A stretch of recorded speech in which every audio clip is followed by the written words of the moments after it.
If I could say cluster, F. Turn my volume up a little here.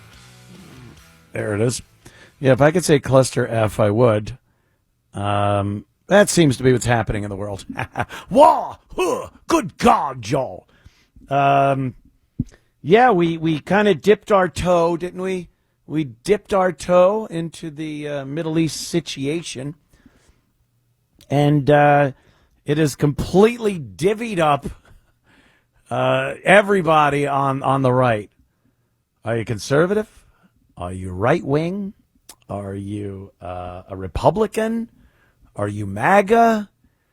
All that, it's not one big happy family. It never really was, but boy, nothing like now. We are kind of shattered into a bunch of pieces now over the latest being, of course, the bombing, the American bombing of the Iranian nuclear facilities deep beneath the Earth's crust. So,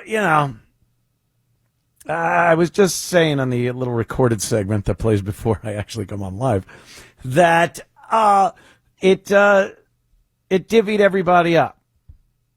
We don't, I wish we could stick together like the imbeciles on the left. They don't know what they're doing, but boy, are they a cohesive unit, aren't they? They start yapping about something, they will get on book and on point and on program, and they will spit out that nonsense no matter what happens. And, we fall apart. We just fall apart. Too many factions, too many, and I'm not even saying it's not justified. I think that also might come with, I'll throw us a bone as the perceived right wing. I'll throw us a bone here and say, perhaps it's because we're just smarter, less, less of a cult. Some people would laugh at that, but it's usually the left calling the right a cult, and they are completely cult-like. But the ability to influence the left and brainwash them and have them walk like automatons, chanting the same line as they walk down the street with a sign someone handed them, and now it's the most passionate cause they've ever had in their life. Hand them a sign. They go, "What's this?" "Oh, that's abortion." "Oh, it's my number one issue." "Oh, yeah? How long now?" "Well, when'd you hand me the sign?" Because that's when I started becoming very, very passionate about this topic. So maybe that's it. Maybe we're willing to look and see other sides of an issue. And if you agree with something and then the situations change, you'll change your mind. You don't just have to go down political lines, party lines. The guy, I'm a Trump supporter, but I understand, at least. I can understand why people are a little pissed at him. But like I was saying there at the top of the show, this isn't really off script for Trump. You could find plenty of clips during the campaign of him talking about Iran or Iran, if I want to say it that way. I'll say it both ways. That's how I roll. And you'll find plenty of instances where he said, yeah, Iran should never have a nuclear weapon. They aren't a stable enough nation. They aren't a nation that works and plays well with the Earth, with the planet Earth. There's a few of these out there like that. North Korea is one of them. They have nuclear weapons. I think if they didn't already have nuclear weapons, I think you'd probably be looking at the same thing. A world very leery of North Korea getting nuclear weapons and perhaps acting militarily to prevent that from happening. But, it's hard to put the plutonium back in the toothpaste tube. Yeah, that's what it is. It's a toothpaste tube. So, it's already done. But I'm sure most intelligent world leaders would like to see a North Korea that isn't a nuclear power, but too late. So I think there's a lot of validity to the idea of getting to Iran before they are able to produce nuclear weapons. Now, there's 1,000 things you could say as to whether they were even close to getting nuclear weapons or not. Were they even trying? How do we know all this? I've seen the talking heads on the news of late, and they're trying to really push the Trump administration about, well, the intelligence said this, and it did not really say that they were pursuing nuclear weapons. And first of all, you're a talking head bimbo on some lying mainstream media channel. So I don't know how much of the intelligence briefings you've been in on, but these guys have seen all the information they need, and just common sense. If you look at it, the amount of enriched uranium that they have, and what else could they possibly use it for? Their reason behind manufacturing ballistic missiles that go further, and obviously they're trying. Now again, you could criticize that and say, well, who cares? They're a sovereign nation. They should be allowed to do what they want. No one, except maybe the Germans or the Japanese, were bothered by the fact that we were pursuing nuclear weapons in the late 30s and early 40s. So, what's it our business?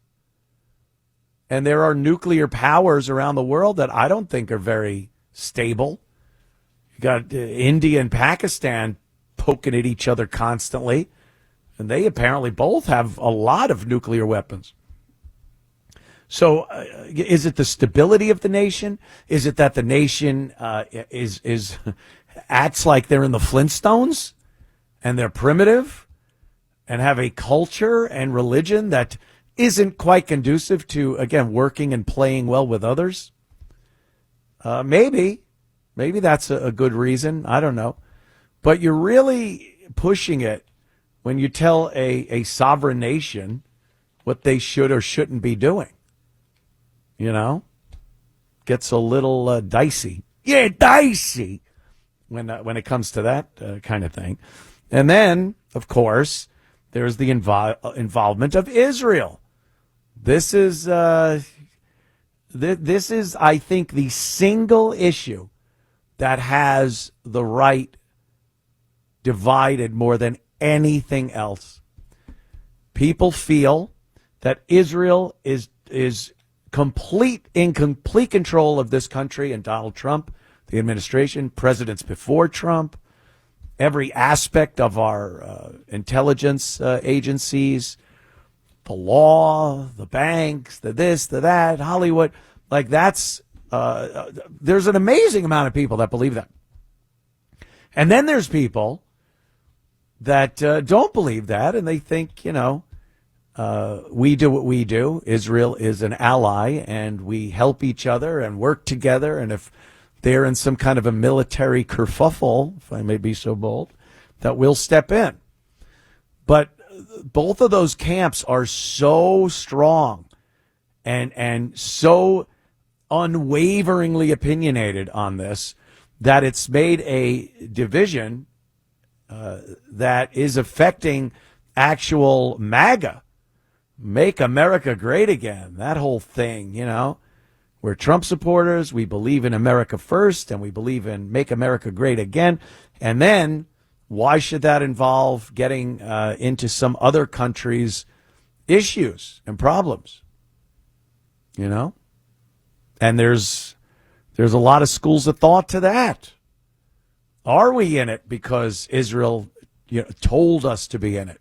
Or is it in the best interest of the United States of America to make sure Iran does not produce nuclear weapons, regardless of what Israel's doing. Would we have stepped in if we saw that Israel or Iran was exactly where they are as far as their quest for nuclear weapons? Nothing was happening with Israel, but we noticed through intelligence or whatever that Israel was Iran, was in the exact place they're at right now. Would we have bombed the facility just based on, we don't like that? Or did it have to do with Israel? Did Israel soften the beaches? Taking out air defenses was a good thing. I mean, the B-2 was an amazing weapon. The stealth and the ability to deliver these huge bombs. But it's a lot nicer, ask any pilot, it's a lot nicer to fly into a combat zone when the air defenses are disabled. And that's what Israel has been doing for quite some time now with Iran, a couple of weeks at least, I guess, right? So was it a dual country effort here? And we needed Israel's help to deliver the bombs, and they needed our help because I'm sure if Iran had gotten nuclear weapons, Israel would be in the crosshairs lickety-split, if I may use such bold language. All right. The phones are what they call lit, and we will take your calls when we return in moments to more of the Anthony Cumia Show. How you doing, Kev? Yeah, hey, Ant. Yeah, Midnight Hammer, quite an operation, right? Yeah, Midnight Hammer, yo. They used a lot of different delivery systems, though. You know, they used submarines and the B-2 and all of that, and they're only in the Iranian airspace for like 4 or 5 minutes. So yeah, very quick, in and out, no air defenses. They didn't even see them. Very strategic. But I think there's a lot of information we're not privy to. You know, something happened. You know, Israel did it first when they went and did that decapitation move and took out all the senior officials. Right. But something else is going on. And then Trump, I think, probably got a little angry that they did it. And then they wanted help when they, secondary action there. But, I think there's a lot more going on than we know. You know, we'll find out as time goes on. Oh, there always is a lot more going on, Kevin. Always. And, we unfortunately are left to the devices of the government telling us what they did. Like, first of all, why would they tell us anything? And then kind of filtering it through the mainstream media, which is a propaganda wing of the left and of the government. In some sense, I think they've kind of lightened up a little bit on some of the subject matter as far as Trump goes, but they're still liars. We really don't have anything. I mean, we saw 3 or 6 holes in a mountaintop, and we're told that it was an incredible success. It was completely destroyed. Now, I understand. I know how these bunker busters work, and there was a lot of cement dust and whatnot covering the mountaintop, so I assume it got down through the cement to some extent, but we really are only left to what they say. There's no other confirmation like with other bombings, satellite photos, other countries sending pictures and stuff. We really are only dependent on the government to tell us that it was a success. And, of late, we're not very trusting. Like when they told us there were weapons of mass destruction in Iraq, right? Yeah. These are all the same people cheering this on. It's the neocons, Lindsey Graham, Nikki Haley, all of Fox News, Sean Hannity. They're all pounding their chests, but their kids aren't going over there. You know what I mean? No, I'm on a lot of MAGA chat lines, and a lot of them are angry because he promised no boots on the ground, but I don't think it'll come to that. I really don't. We'll see. The ball's in Israel's court, and Israel can take it. Go ahead. We'll see, Kevin. Thanks. Thanks for the call, bro. To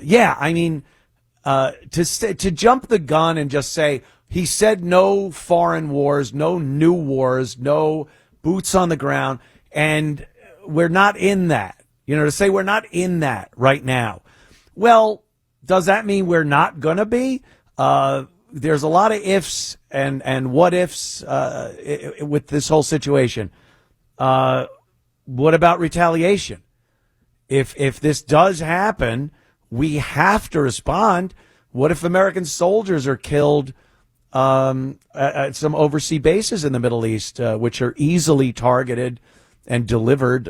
Weapons can be delivered to them from Iran.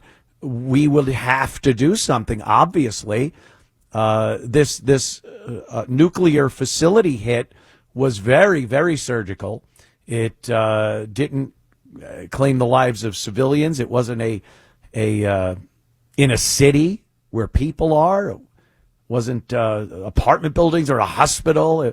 It was what Trump had said he wanted to go after, especially even through his campaign, saying we need to make sure they don't get nuclear weapons. And this could fit that bill, as I said, but does it go further? And then you have to ask, well, what? So we're not supposed to do anything because they might retaliate after? That's not really a good excuse to not use force, because you're afraid of what the other side might do in response to that. If you do that, you can be threatened by anyone, anytime. Well, I don't want to touch him. He might hit me. Sometimes, you got to hit. But let's go to Tommy. Tommy in Brooklyn. What's up, Tommy? Hey, Ant. Just saying, as a longtime listener, talking to you over terrestrial station is wild. I wasn't Crazy, around right? for the ONA days, but this is insane. pretty awesome. It's insane. Yeah, so I love it. A primary motivation of the 9/11 attacks was America getting involved in the Middle East. In no way am I saying we should just lie down and take anything, but the Trump ticket in MAGA was foundational on being America first, staying out of the Middle East, no foreign wars. On the 2015 trail, I know I'm going back a while, but Trump literally in front of Jeb Bush said, your brother destabilized the Middle East. Right. How does bombing Iran and getting involved in yet another conflict in the Middle East benefit any American? And doesn't this cause more conflicts than solve anything? In your opinion, what would 2016 Trump think of this?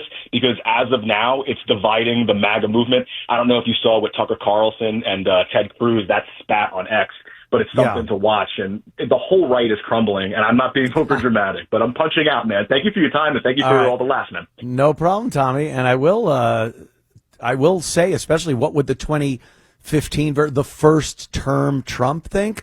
Well, the first term Trump, he had an airstrike in Iran. It was, it was a strike. I think a lot of people are looking at this like we're getting involved in a much wider conflict, which again we might be. I don't know if this will lead to something else, but right now I really don't see that Trump has done anything more than he's done in the past, taking out terrorists, taking out missiles, retaliation for shooting at American bases years ago. This is stuff Trump has done, and every single president has done strikes such as these, and it didn't necessarily mean we were going to war with them. It was just necessary at the time to do this. Now, again, you bring in the Israel factor, and a lot of people start talking about being a puppet to Israel and being under Netanyahu's, spell. And I think that's why so many people have more of a problem with this than they had with so many of these other strikes that a lot of presidents have done in the past. I have a list of them I'll go through when we start talking about some of these politicians like Schiff, of course, and Crockett, AOC, and Pelosi, who are saying that Trump didn't consult with Congress and get approval, and War Powers Act, and which is all nonsense. I mean, they're again lying. But these things had happened before, and there wasn't this issue of what is going on? Why did he do this? Is it going to put us in a deeper what? They talked about it, but not to this extent, and it hadn't fractured what I seem to have seen as a very strong coalition within the right, MAGA, Republican, conservative, but we're kind of seeing that now, that fracturing. So, I don't know, but we'll take more of your calls. We'll talk a lot more about this. I want to get into, how the media is talking about it. Some of the response from Crockett, Pelosi, and AOC. Ugh, the Three Stooges. Stick around. We'll be right back. The Anthony Cumia Show. Again, so many of them. Last week, I had four. I had 4 clowns of the week that I had to intersperse through the entire program. So I'm trying not to do that, but it is tough. There are so many clowns. Like I said, Crockett, Pelosi, Schumer, Schiff, just clowns. But this one, I think she's a recurring clown. Our beauty, our little Dem beauty, AOC. That's right.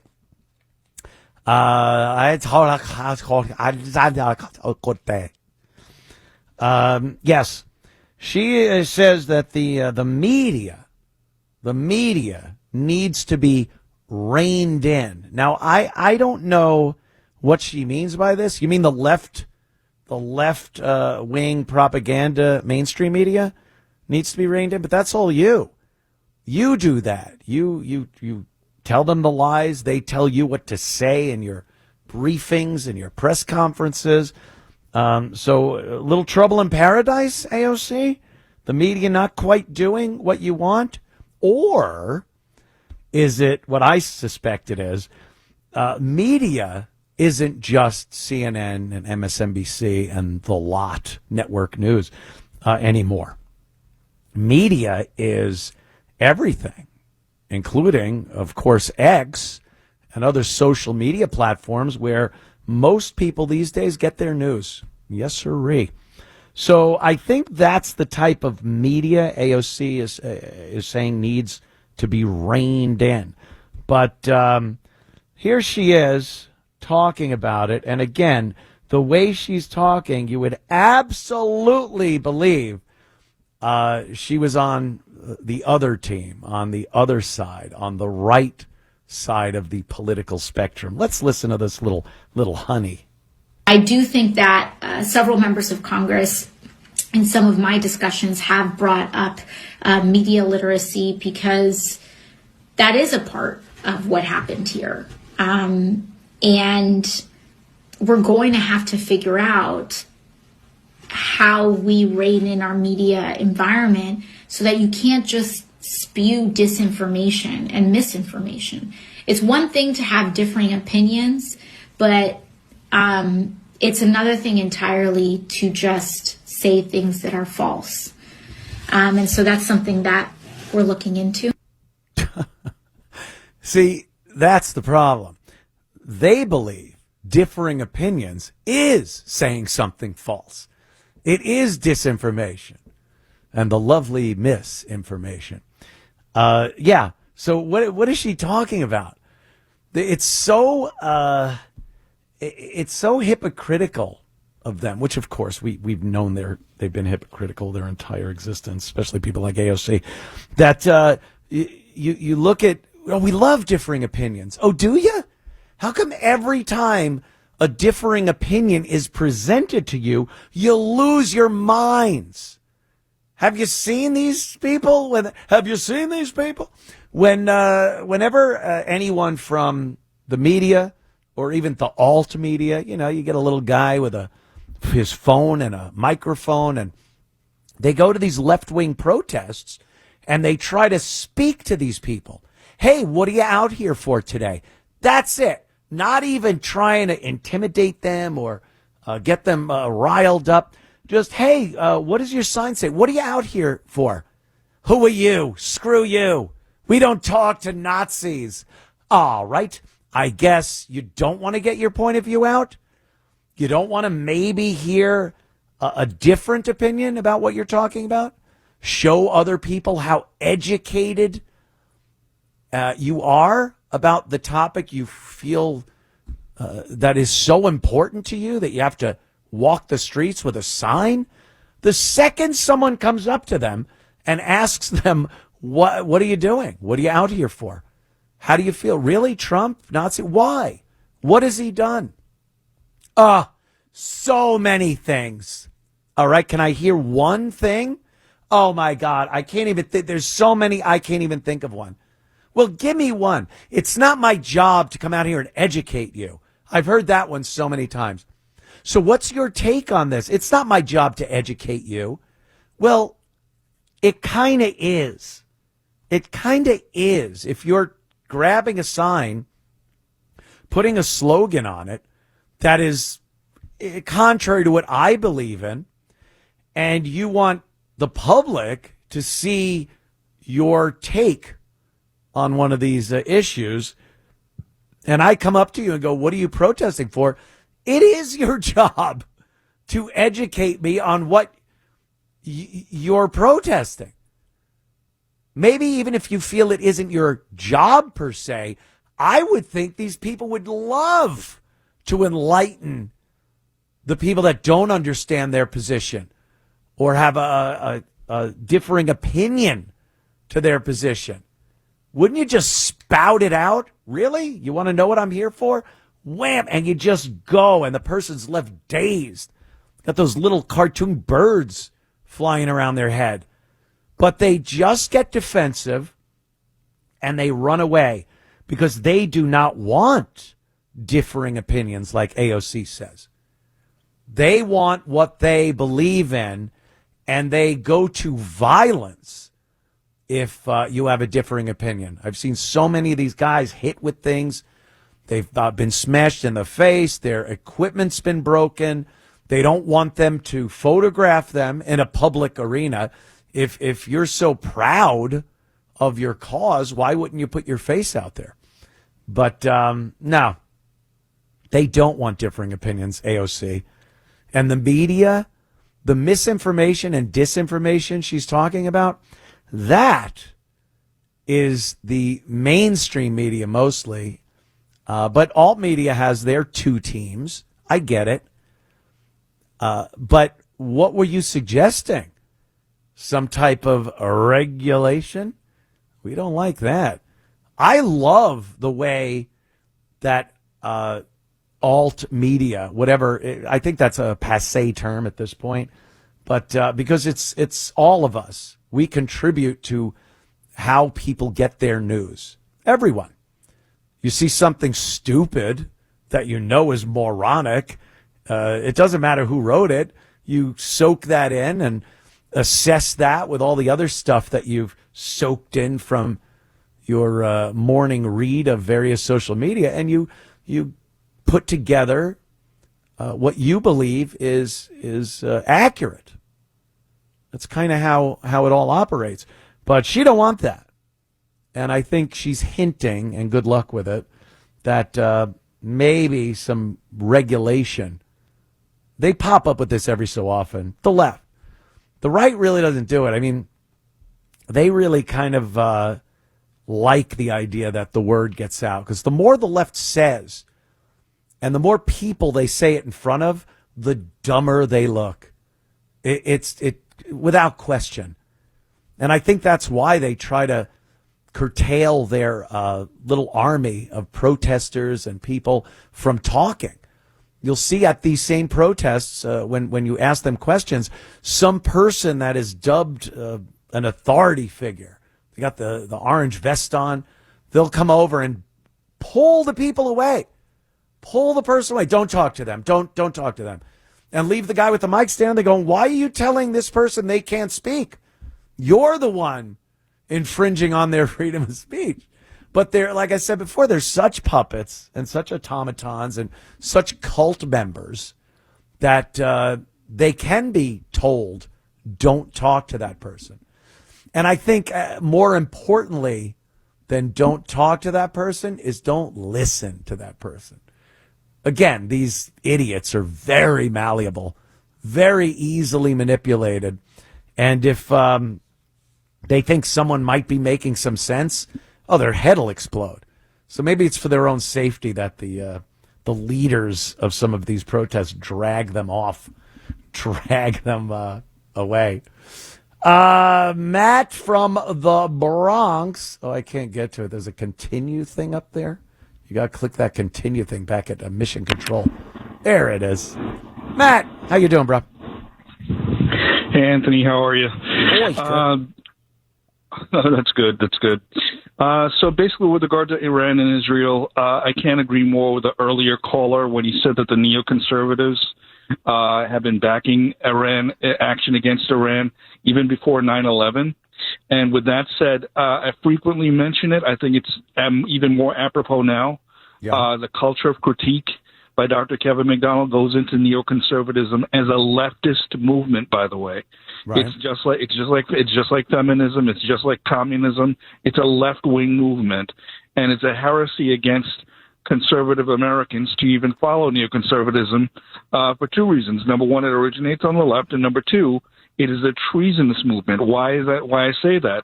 Because it privileges and prioritizes the national security of a foreign country above the United States. That's Israel. I don't care what country it is. Any ideology that puts the security of a foreign state above the United States is unacceptable. All right, Matt, can I just ask you, can I ask you a question about what you just said? Is there any scenario where it's like the government, our government, many past administrations has said that you might say that, but it's in America's best interest to be allied with Israel? Is there a scenario where an allyship with Israel is a good thing to you? Insofar as if there is a genuine bona fide threat to the United States, and you're acting in concert with another country, if there's a bona fide threat, if there's a hegemon in Central Asia, for example, that threatens to take over the continent and then pose a military threat to American interests, yes. But in the sense that before 1948, when Israel was established, the United States did not have a single enemy in that region of the world. Did you know that? A lot. No. I'm playing the devil's advocate here. Yeah. Well, that's going back quite some time, and I understand the conception of Israel and stuff, but it pretty much just gives a blanket. Here's why America does what it does in the modern age. Like every aspect of everything America has done has been because of this brandy new country from 1948, 49, and everything we've done before that was just silly cowboy Americans walking around. Then finally, when Israel, this new nation, was able to put a ring through our nose, we just did their bidding. How does that work? I don't understand how that happened and how it happened so quickly and with a nation that really had no power back that early in the 40s and 50s. Okay, well, in terms of the modern era, the era that we're in now, you're saying that that's somewhat distant. Well, the era that we're in now and really have been since the 60s or 70s is the fact that many people in the Congress and in our government are in the pocket of the Israeli lobby. But was that happening in 1950? Let's go to 1950. Israel's 2 years old at that point. Why were we doing anything without having Israel tell us what to do? Because that seems to be what a lot of people believe America is now. Every move we make is based on Israel telling us to. So what were we doing in the 50s when we weren't paying attention to Israel? And if we still were, even back then, why were we paying attention to this brand new nation that wasn't giving all our politicians money yet and influencing every aspect of American life as we're told they are today? Well, for one thing, you have to understand that Israel as a country and vis-a-vis the United States acts in concert with the Jewish community inside the United States, the organized Jewish community. Not every single Jew that lives in the United States is supportive of Israel, but the ones who are Zionists, the majority of the population who are Zionists, they act in concert with the Israeli lobby. But I'm in the talking, United States. And, Matt, you're not. I'm talking back in the 50s. Why would we do that if they really were just this brand new nation that didn't have much power, didn't have much political muscle at that point? Why would we stop being these amazing American cowboys who just, did a great job in World War II and then go, oh, let's just put a ring through our nose and give the leash to this little Middle Eastern new nation? And that's going to be what America is now for the foreseeable future up until, today. Why? And how did that happen in the 50s? Well, in terms of the 1950s, in terms of that period, Jewish influence in the United States, I'm talking about ethnocentric Jews, Zionist not Jews. Not political, that wanted to, not Israel. You're talking the Jews that had come over here, just immigrated here. They were established for quite some time. Okay. You had during World War II. During World War II, for example, you had Jews like Robert Morgenthau. Robert Morgenthau. Yeah. No, his father. I'm thinking of the district attorney. I remember him. Henry Morgenthau. There you go. Henry Morgenthau, who were advising FDR with regard to the Morgenthau Plan, which wanted to starve Germany because we were insufficiently supportive of saving the Jews from Hitler during World War II. Because you had to remember that during that period, there was actually an embargo having Jewish immigration from Europe when the Nazis were overrunning much of the they weren't really allowed to go anywhere. Yeah. So you had very influential Jews in the United States who had the ear of many of the politicians, both in the Congress and at the executive level. Now, when Israel was established, that simply accelerated. Oh, okay. All right. That's. I got you, Matt. I got to move on, but that's all I was wondering about from what you were saying, and I appreciate your call. Yeah, we get into this. We get into a lot of strange areas where people have their beliefs, they have their assumptions, they have their prejudice, they have, this is all part of the bigger picture and the conversation that we're having on this.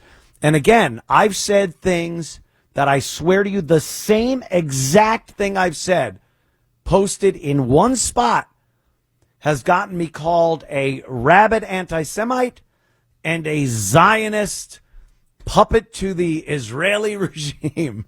So I think it's helpful to just kind of sort these things out, get people on the phones, talk to them out and about, and bring this subject matter to the forefront, and see what's going on, because a lot of people have a lot of different views, and what I'm seeing now is every single move that the United States makes, whether it's through Congress or the president, the judicial system, everything seems to go through this: are you a Zionist or are you an anti-Semite filter? And that is it. You have two choices. And whatever your ideology is, your opinion on a topic, that, my friend, is going to put you through the filter and spit you out in one side or the other, and never the twain shall meet. And we will be permanently fractured on this. But talking about it, that's what I like, my friends. And we will do more of that in seconds when we continue with the Anthony Cumia Show. Let's go to Shane in the great state of Vermont. What's up, Shane? Hey, how's it going? I just can't believe some of these people. Listen, I don't even support Israel at all. In fact, I think we should do practically nothing for them. But I think that this is the one thing we should have done, because all the people that are saying that we shouldn't do this, what's their answer to it's just rhetoric. It's this, the origins of neoconservatism, or it's like, why are we becoming tribalist against older conservatives? Yeah, if you're under the mindset that every single thing that America does is because of Israel, then anything we do has to go under that blanket, and you'll never really be able to figure out, well, was it a good thing? Was it a bad thing? You just go Israel and screw this, and we shouldn't have done that. Is there a scenario, Shane, where we would have done this without Israel, and just people would have looked at it like, well, yeah, I think we had to do that. We don't want this nation, Iran, that's very unstable, very archaic in their belief system, and very irresponsible to have nuclear weapons. And I think, sure, I can see a scenario like that. But the way things are going now, and for the past couple of years, I think a lot of people just see it as, well, obviously we're doing it because of Israel. What do you think? Well, so 2015 Trump, that was brought up. 2015 Trump was talking about stopping North Korea from getting one. I can't imagine any possible reality. Little Rocket Man. We all remember that. I can't believe that he would be like, okay, let's let Iran get it. And you also asked if we would ever. I don't think we would have needed to stop Iran from a nuclear program if it weren't for Israel. They've talked about 9/11 happened partially because of our involvement with Israel in the Middle East prior to.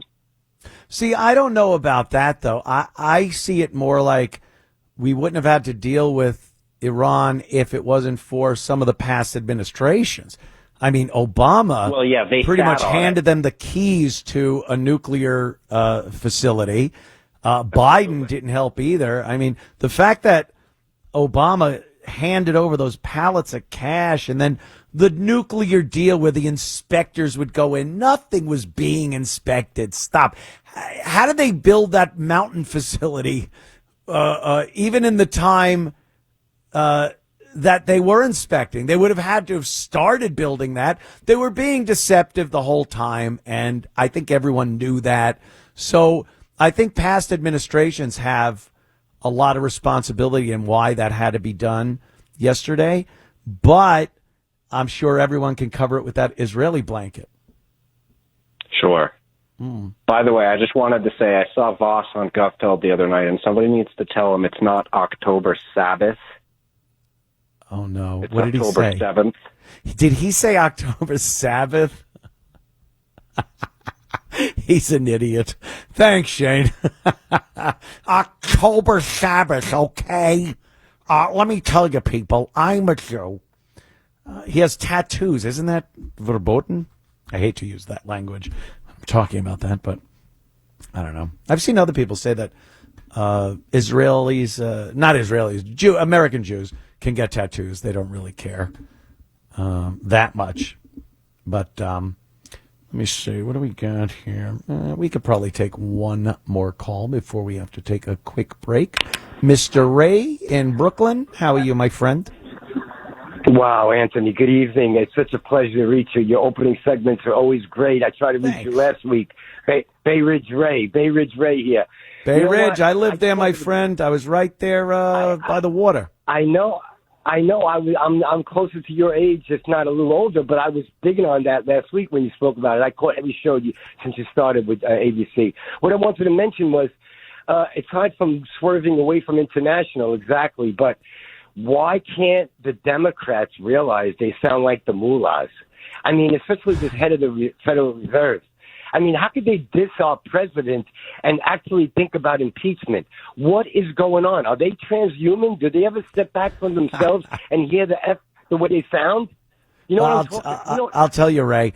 The Democrat, I can never even look at them seriously. I never listen to what a Democrat says and really consider it. I just look at it as another idiotic, lying, manipulative, propaganda, party line nonsense that it is. I get a kick out of your clowns of the week also, because there's many of them. They're never going to stop. And AOC should be reminded that they should, like the veteran senators say, Keep your mouth shut. You sound like a friggin' 17-year-old. You know, she's an airhead. I think they programmed her. You know, Ray. You know what I would love to see? I would love to see AOC where she belongs, behind a bar. Give her a drink order where she's got to pull the shaker out and shake it up. Shake that up. Her and Crockett are just looking to cash in. They're shameless. Yeah. What I wanted to finish off with, because quickly, if you could, Ray. Such a great orator and broadcaster. Thank you. I'll let you go. I was good. Good night. All right, I appreciate it, Ray. Yep, there goes Ray.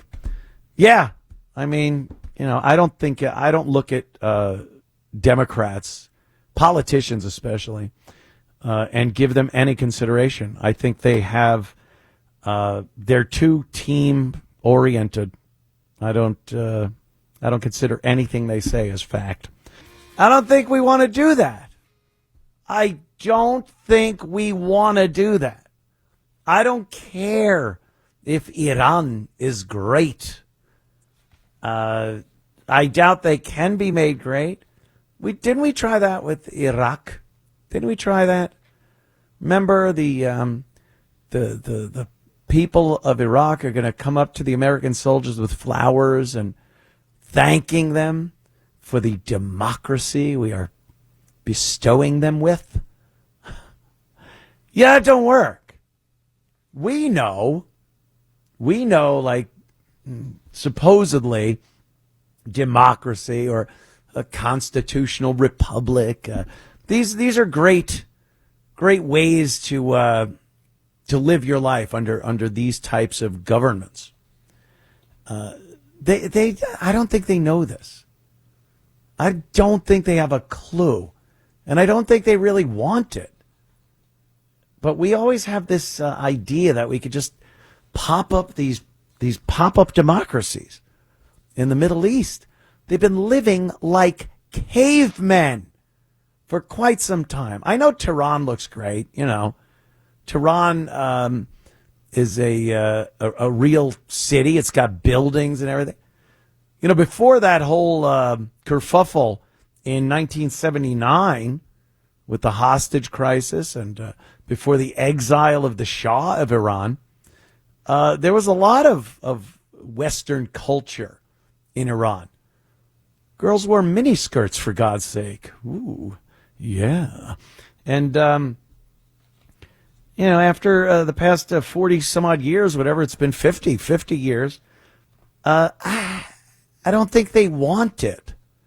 And it certainly isn't our business to try to put it upon them. So this, is it MAGA? If you say Iran and it's make Iran good again, it's MAGA. If you say Iran, then it's MIGA. Please. Right? Isn't it? All right. Here's Lindsey Graham put out a response to Trump's Make Iran Great Again post, which is, I cannot get behind that. I love Trump. I support him. A lot of people say, a lot of Trump voters and supporters, they have regrets. They wish they never voted. Shut up. The idea of Kamala Harris and that clown Walz running things is frightening. So I have no problems that I voted for Trump. I have no regrets that I voted for Trump. He's got a 4-year term. That's what it is. I think he's doing very well. There are some things I don't agree with at all. Others I completely agree with. And then some other issues that fall in the middle somewhere. I do not like this Make Iran Great Again. I think it was a terrible post. A terrible post on the heels of going in and taking care of business with the nuclear facilities, because that was controversial enough, even though I agree with it. Because I think if we would have left it all alone in time, yeah, they probably would have a nuke. But under a Trump administration, yeah, I could see that being, yeah, that's good. But with everyone bitching and complaining that it's going to be another war, and why would he want to do? Is it going to be regime change? And then you put out something, make Iran great again. That gets a little where you're like, this is not what we voted for. Again, I support the man. Love Trump. I think he's hilarious. He's a great president. But he does things sometimes that are a little boneheaded. And Lindsey Graham, I had the pleasure of moving down to South Carolina from New York City. And with everything going on in New York, I got to tell you, I couldn't be happier. Pleased as punch, as some say. But the thought that Lindsey Graham is my representative down here is embarrassing. Embarrassing. He jumped right on the make Iran great again thing, answering Trump's tweet. He said, as usual, President Trump is spot on with his desire to make Iran great again by changing the regime either through their behavior or new leadership. As President Trump suggested, who in their right mind would want this regime to continue the status quo, attacking their neighbors, oppressing their people, and being the largest state sponsor of terrorism on the planet? If you like that, you're a sick puppy. Whoa, Lindsay, language. Sick puppy. Count me in for any way possible to make Iran great again by making it decent again. MIGA. Any way possible?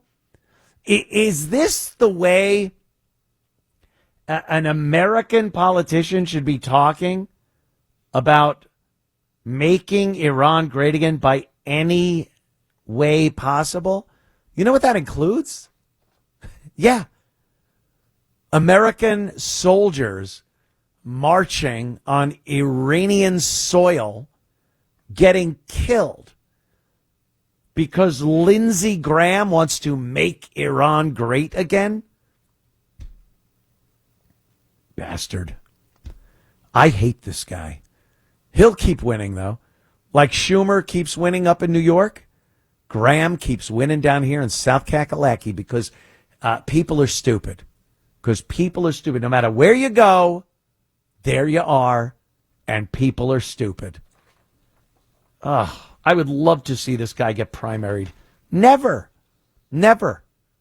He's too beholden to too many people of power and wealth and whatnot. Jeez. It is crazy. So there are a couple of more great politicians and, of course, the news. And what they're telling you at this point is that Trump and company has thrown away the Constitution. How many times during Trump's administration so far have the Democrats dubbed him having thrown away the Constitution, stepped on it? I use it as toilet paper. When I'm out of paper, on my golden toilet. That's what they make of Donald Trump, that he throws away the Constitution. There's a couple of clips here. Here's the lovely and talented Jasmine Crockett talking about how it's unconstitutional that Trump did not inform Congress before declaring war, I guess is how they feel, what he's done. An airstrike on Iran. Let's listen to Jasmine. Oh, you don't have the Jasmine Crockett bit? Oh, what happened there? Let me see. Thought I sent that one. Well, then I'll just I'll read the Pelosi bit because it's pretty much the same thing. Tonight, the president ignored the Constitution, ignored it, by unilaterally engaging our military without congressional authorization. I join my colleagues. Well, who are your colleagues, Nancy? Drunks at the local gin mill? Those are her colleagues. People that get insider information at the stock market to make gazillions of dollars after having information you're privy to? Are those your colleagues? I join my colleagues in demanding answers from the administration on this operation, which endangers American lives and risks further escalation and dangerous destabilization of the region. Well, this, and Crockett said the same thing, only she added in a few y'alls. And but it's this thought that because Trump made these airstrikes in Iran, that somehow he thwarted the Constitution by not informing Congress beforehand. Well, there are many laws. I see people tell me don't hit the bottom of the mic stand, and I do it. I got to keep my hand away. I'm listening. I listen to you people. There isn't a rule, a law that says that the president can't, on his own accord, as commander-in-chief of the military, take military action. He has to inform Congress within 48 hours of whatever military action he's doing, which he absolutely did. He got in front of the American people after it happened, and I assume Congress was watching. And this is totally legitimate, totally legal. There are many instances. Reagan, yes, Operation El Dorado Canyon. Those were my Libya strikes. Remember back in the day? Reagan would do that. No declaration of war. George H.W. Bush, Operation Desert Storm. The Iraq invasion was a UN resolution. No formal war declaration. So even that, for how huge that was, it didn't fall under that. Bill Clinton, Operation Deliberate Force. That's when I forced to... Yeah, we get it. Scar the whole thing. And the Bosnian airstrikes, you would have thought the United States was at war with Bosnia. And then the Kosovo airstrikes, Bill Clinton in 99, Operation Allied Force. Somalia, you might recall that debacle. It's a great movie. Black Hawk Down. 2001, George W. Bush, invasion of Afghanistan. That sure looked like a war to me, but it didn't. It fell under the AUMF. AUMF, get over here. But no declaration of war. 2003, George W. Bush, initial Iraqi airstrikes, part of the broader invasion. Barack Obama, Operation Odyssey Dawn. We got, like, what do we have? Midnight Hammer. Trump has Operation Midnight Hammer. And Clinton or Obama's Operation Odyssey Dawn. This is a beautiful operation. Picture Odyssey in dawn, the rising light of the sun. Yuck. Donald Trump, Syrian airstrikes, response to chemical attacks, 2017 and 18. And then Sleepy Joe, 2024, Joe Biden strikes against the Houthi rebels and Yemen airstrikes that went on many, many times in 2004 during his entire administration. So when these idiots get out there and talk about how he needed to have some congressional approval, get out of here. It's the only reason, by the way, that there wasn't a leak. These people didn't know. The Democrats didn't know, and they got blabbermouths. And this went off without a hitch, and no one knew it was happening because these Democrat idiots and even Republicans in Congress were not told this was happening. So plug the leaks, and maybe you'll be privy to the info next time. Back in a flash with more Anthony Cumia Show. Show me one American citizen being deported. Again, more lies. Barack Hussein Obama, he blew up an American citizen. There was an airstrike on an American citizen overseas. So there's that. But for some reason, whatever we do, whatever Trump does, the administration is against the Constitution. There's a great segment. I'm tapping the mic again. Stop it. I'm going to tie my hands to the chair. Just going to handcuff myself to the chair. Another little segment we like here called Fake News. It's all fake. Now. Fake news, folks. Fake news. It's the fake news. Fake stories. News moment. Fake stories. I love that line. The fake news, it's because Adam Schiff was on the news, which instantly makes it fake news. The guy is incapable of telling the truth. He is only about the propaganda that is rife in his party and the media that backs his party. So here's Schiff. He's just crapping on the airstrike in Iran, the nuclear facility.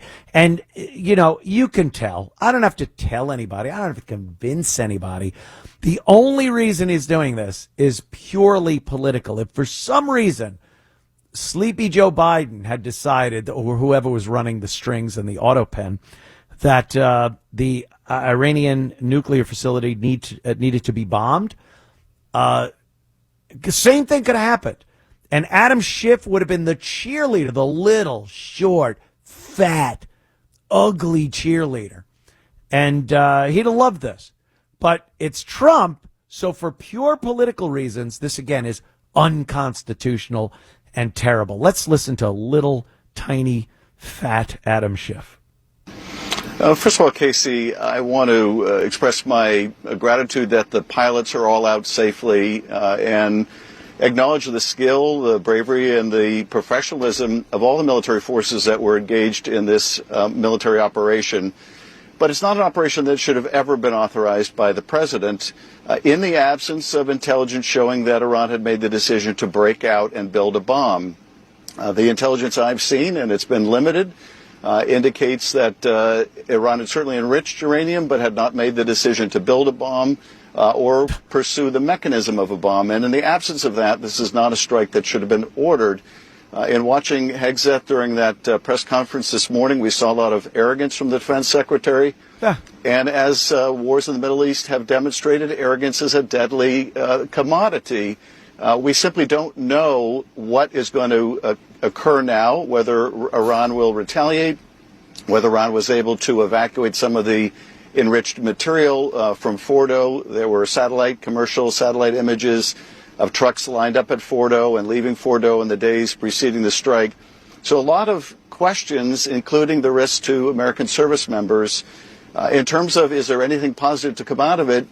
Yes. I mean, the destruction of these facilities is a positive in the sense that it will set back Iran's program. And look, this is a nefarious regime that is the preeminent state sponsor of terror. It should have never been pursuing a nuclear program. But it is very possible, and I think we have to anticipate, Iran now kicks out any inspectors. It leaves the non-proliferation treaty. And if it wasn't in a sprint for a bomb, it is now going to engage in a sprint for the bomb. So a lot of uncertainty. All right, you could cut him off there. It's just amazing. He can't even give him the compliment, even though, they love it. They love bombings. Anything to do with bombing someone. Oh, the Democrats love it. And arrogance. It shows an arrogance in the Middle East, an arrogance of, what would you call the Afghan pullout under Joe Biden? There was a little arrogance there, wasn't there? And we had 13 service members killed. A complete, all the equipment you need for a modern army was left over there by Joe Biden. Did Adam Schiff say anything about that? Did we ever hear from Adam Schiff about the debacle that was the Afghan pullout? Nothing. All they did was criticize the Republicans and Trump for saying that it was a mess. How about that? Nothing, Adam. Just purely political. That's all they know. They could see something miraculous happen under a Republican administration. I won't even say Trump. And they will never give it the credit it's due. It will just be a problem, something that shouldn't have been done, something that needs to be reversed, because it's all come down to what can we put in the next election's political ads to make the other side look bad. It's not even about the benefit of the country and the American people anymore. If it ever was, I think I remember a time where at least they faked it. At least they faked it. Now, what do we get? We get lies. We get political cheerleaders, and nothing gets accomplished. And if it does, the other side just tries to reverse it. We've seen it. All the judges trying to reverse everything Trump's done just because they don't want Trump to succeed or the country to succeed under the opposing administration. It's disgusting. We'll be right back in moments with more of the Anthony Cumia Show. Don't go anywhere. Hey, Anthony. Hey. Good Sunday to you. Thank you, So sir. anyway, you know something? When that guy said October Sabbath, actually, I mean, it did occur on a Sabbath. It was a Saturday, and it was also a Jewish holiday. So was it? Maybe, yeah. Actually, I heard Charlie Kirk debating somebody on the whole thing about Well, and why. I just naturally defaulted that Rich Voss was being an idiot. That's okay, because you know what? There are a lot of idiots, and unfortunately, we have to really consider, survival of our American society. And something, another way I know that Trump made the right decision is because it's completely pissing off the Democrats.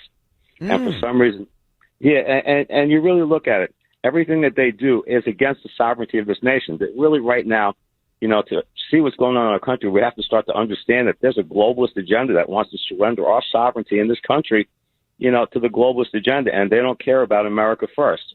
And I agree with you. Lindsey Graham makes me nervous, but I think that there's no war that Lindsey Graham doesn't love, But in this particular situation, why would we even want to take the chance on Iran getting a nuclear weapon? And not to mention the fact that, God forbid, things go bad in the midterms or even worse, we get a Democrat as president in 2028. What did they do before? They gave them pallets of cash. They enabled them. Basically, they were writing the check to give them a nuclear bomb. And that's a great point, Joaquin, because it always seems like when the Democrats get into office and get power, if it's the presidency, if it's both houses and the presidency, they make such a mess that it just takes so much energy and time to clean it up that it's very difficult to do anything else. I mean, the border, look at what we're doing at the border. And then the Democrats bitch about what needs to be done to get the illegals out, close the border up, and try our hardest to get back to some normalcy as far as the border is concerned. And they fight it every step of the way, and they're the ones responsible for us having to clean it up. Think about this. One reason why we have a really big problem with blue cities, I would imagine if we got rid of a lot of these illegal immigrants, and you cannot say that they're not voting in at least local elections. Oh, hell not yeah. To mention the fact that, they're padding, the congressional districts for these blue states and blue cities. And I saw a funny thing actually on Facebook. Somebody put a picture of a car up that said, why isn't ICE, going into red states? And, I thought that would be a really fantastic idea. Why doesn't ICE go into red states and start cleaning up the blue cities in red states like in Texas and Florida and other places and really make those states red? Well, they love bringing that up, especially where crime is concerned. You'll hear people go, look at the red states where crime is higher than these blue states. And you go, well, look at every major city in these red states. They're all run by Democrats who aren't tough on crime. They have this bail reform where they're letting everybody go. And that's why the state itself is considered a red state that is, rife with crime. But yeah, clean those blue cities up. Ooh, it'd be beautiful. Because New York is basically a red state. So is California. If you take away L.A. and the Bay Area and whatnot, there's a lot of Republicans in those states. But the cities are so deep blue. And if those were cleaned up, paradise. And also, too, the other thing is Matt keeps saying, his stuff. And unfortunately, what's going to happen if we desert Israel and they allow, the Palestinians, the quote unquote, which they've had in Gaza. Let's face it, those territories, Israel is a sovereign nation, and it was created when we won World War I, British territories, they created Israel, and there were plenty of opportunities where there were green lines, there were specific boundaries, made for the Palestinian people, and every single time, they crossed the line, and then you had the wars in 47 or 48 and 67, where finally, the Israelis, they defeated their Arab enemies, the Egyptians, Jordanians, I forgot who else that attacked them. And finally, under natural and international law at that time, Israel owned those territories. Mm-hmm. And they made their best to try and live in peace. But when you look at Hamas's charter, and let's face it, the history of the world is one of those who conquer and those who get conquered. And unfortunately, there's aspects of Islam that really want to, take over the world. And look at what's happening in Europe now. These European nations now are being overrun. And, they want, even here we have that city in Texas that wants to bring Sharia law. And ridiculous. You go through the history books, the stories of all these places, and you see what happens. And quite frankly, as far as Iran is concerned, it is interesting. I was doing some reading, and, the Iranian Revolution of 79, it is interesting that the Iranian people pretty much got what they wanted, but they got more than they bargained for, I think. I don't think they actually... Maybe that's it. I never understood seeing what... the Shah was a piece of garbage, too. I mean, that whole royalty thing, and the people weren't treated very well, but the idea that they could want rule under the Ayatollah and going into this caveman, it's a caveman state, was a little weird to me. And again, I don't understand them. They don't understand us for the most part, but I can't imagine people would rather have lived under Sharia law than how they were under the Shah. Right. And also, too, I actually do sometimes wonder why exactly did we go and, destabilize Iraq? Because, Iraq actually is a multicultural country, actually even religions. And Saddam Hussein being a Baptist or whatever it was, he was in control and actually kept the Muslim population. Oh, he didn't like Muslims. A lot of people are under the false impression that Iraq was a Muslim country. No, he was a Baptist. And I don't know. What do you think? Have you given thought to why the hell would he have gone into Kuwait like that? That was the perfect opportunity for the entire world to kick his ass. Was that a work? Something I've always pondered that question myself, because it makes no sense. Because something, Iraq and Iran were natural enemies. Yeah. And so if we got a problem with Iran, why did we want to take out the natural enemy that was Iraq? And also considering the march that certain sects, I don't want to sound like an Islamophobe, but there's certain sects of Islam, and this has been through history. They go out and they conquer. I mean, look at Turkey. Look at what they did to the Armenians. Armenian genocide. Those were actually Christians in that area, and they were taken out and they were massacred and they were slaughtered. And the ones that survived actually were forced to convert to Islam or were made slaves. You'd be very hard pressed to not find many instances where Islam has done terrible things to other people, other religions, other people around the world. Thank you, Joaquin. Yeah, I don't know. That did seem a little weird. Like, Saddam Hussein he had his country, Iraq. He had quite the hold on it. He would trip up, and every so often someone would lob some missiles in on him or what have you. But as long as he was Iran's enemy, he was kind of our friend. Why would you then go, oh, I'm going to take everything that I've built and gamble it all on Kuwait? They have their own oil. What does Kuwait have?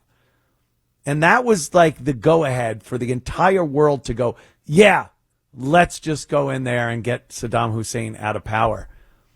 Weird. But that would seem to be a pretty hard thing to pull off if it wasn't him. You know, like we figured out a way to fake that Iraq went into Kuwait. Interesting concept. Vice President Vance, a very vocal guy. He's not one to take a back seat like many vice presidents have over the course of the years. It's a ceremonial spot for a lot of administrations. They just cut ribbons for a new bridge or entertain some second-rate dignitary. But Vance is out there. I think he knows he's got to be out there because this is Trump's last term, and he's kind of the guy. So he's got to be visible to the American people. So he had some comments on the surgical strikes on the Iranian nuclear facilities and the idea that, yeah, the Iranians might possibly respond to this. And what would we then be forced to do? Let's listen to Vice President Vance. What we're prepared for is if they attack us in a maximal direction, first of all, we have got maximum defensive posture. I think that we're going to be able to defend as many of our people as possible. And of course, I'd encourage Americans to pray for our guys in the Middle East because, yes, they are under a significant amount of duress and a significant amount of threat right now. But then, of course, John, if the Iranians attack us, they're going to be met with overwhelming force. And I don't think the president could be clear about this. If you look at what we did yesterday, John, we did not attack the nation of Iran. We did not attack any civilian targets. We didn't even attack military targets outside of the 3 nuclear weapons facilities that we thought were important to accomplish our goal of preventing Iran from having a nuclear weapon. So how Iran responds, I think, is ultimately the ball is in their court. But if you look at what we did, it was very precise, very narrowly tailored to our objective. And if the Iranians decide to expand this, then that's ultimately their decision, and the President of the United States will respond in kind. Okay. You do a little easy reading between the lines here. He made a point of saying that these were extremely surgical strikes. There was a mission, take out this nuclear facility. And it was done with the right munitions, with the right aircraft and people, and no innocent people, no citizens, and no structures that weren't this one target were affected.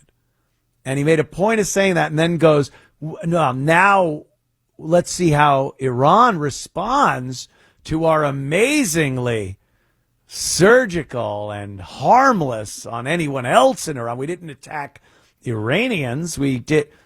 He's really prefacing what he said with, if you respond, you better figure out a way to just blow up some machine somewhere. Oh, there's an American windmill. Let's blow it up and don't kill any people. Don't hurt any infrastructure that isn't part of that military facility. So they're leaving, as Americans, and Vance here speaking, and the Trump administration are leaving this in a way where it's like, look, we did this, but it was done in such an amazingly humanitarian way that if you do anything that affects American soldiers or American people, then we can respond with great force. But if you just want to blow up a water pump somewhere, U.S. military water pump, then feel free. We'll go, well, they definitely, we deserved that. We blew up a nuclear facility. We deserved having one of our little water pumps blown up. But if American soldiers are killed and or injured, that's left wide open there. And I don't know. It seems like the Iranians are going what they called balls out. So we said back in the day, balls out, where you just, whatever happens, happens. I'm going full speed ahead here. Israel doesn't seem to want to pull back on the reins. I think they're doing what they did in Gaza with Iran. Just keep hitting them till they give up. And we were able to slip in there and damage or destroy these nuclear sites. And where does that leave everything? Does Iran realize the futility of responding by hurting Americans?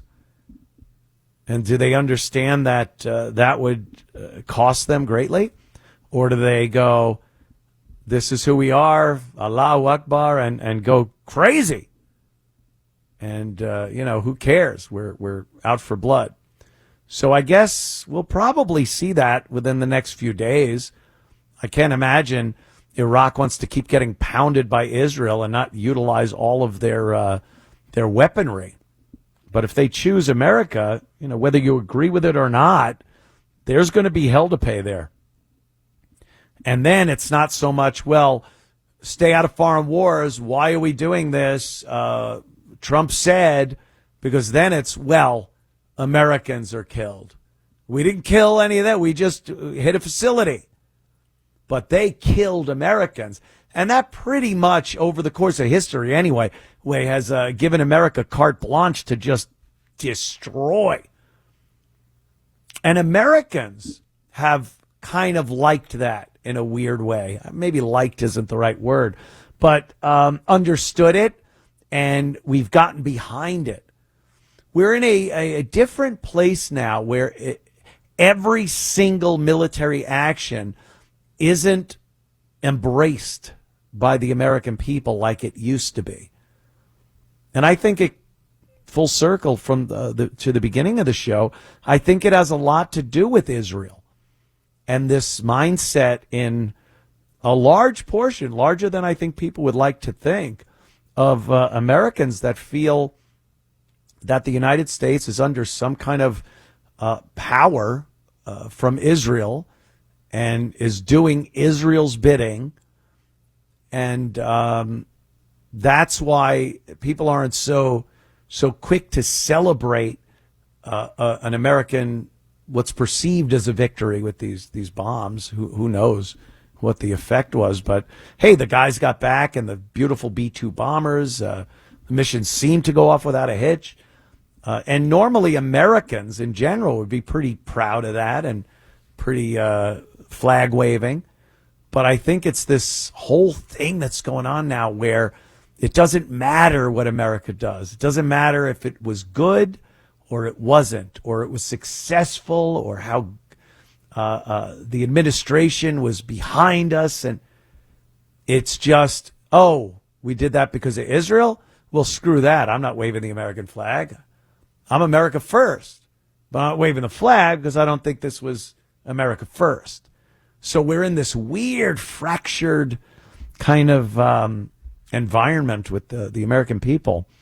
And again, the left, boy, they sure know how to stick together.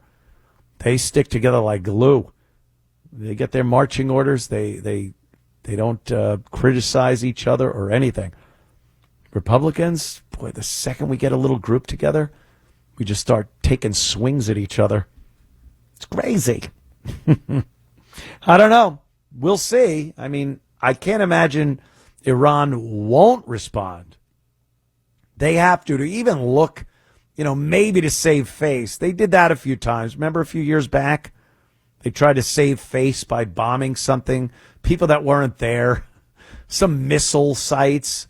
And then it turned out it's like, all right, we kind of dropped some bombs on them. They fired something back, and then it all calmed down. So I don't know. I don't know if they're going to do that or go what I call balls out. We'll see. We'll see.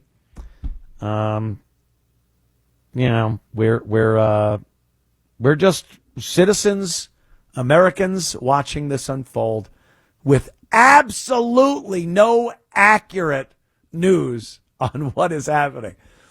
I don't care how many people believe they are Middle East experts, because they were, Ukrainian experts last year. They become hurricane experts when that happens, all with the flick of a thumb on their phone. Everyone's an expert.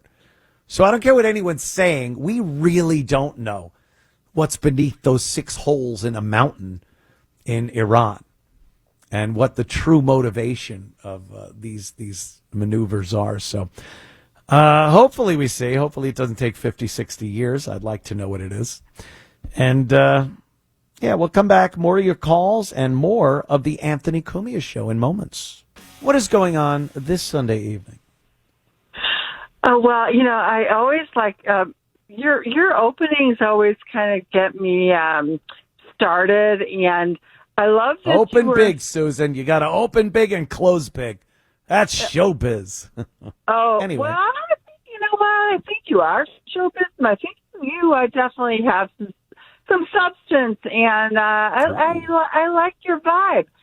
Thank you, Susan. But you started out, and you said something about your mom's some of her wisdom, which she said half of what you believe, half of what you see, and half of what you hear. No, none of what you hear. It's half of what you see and none of what you hear. Oh, all you hear is BS.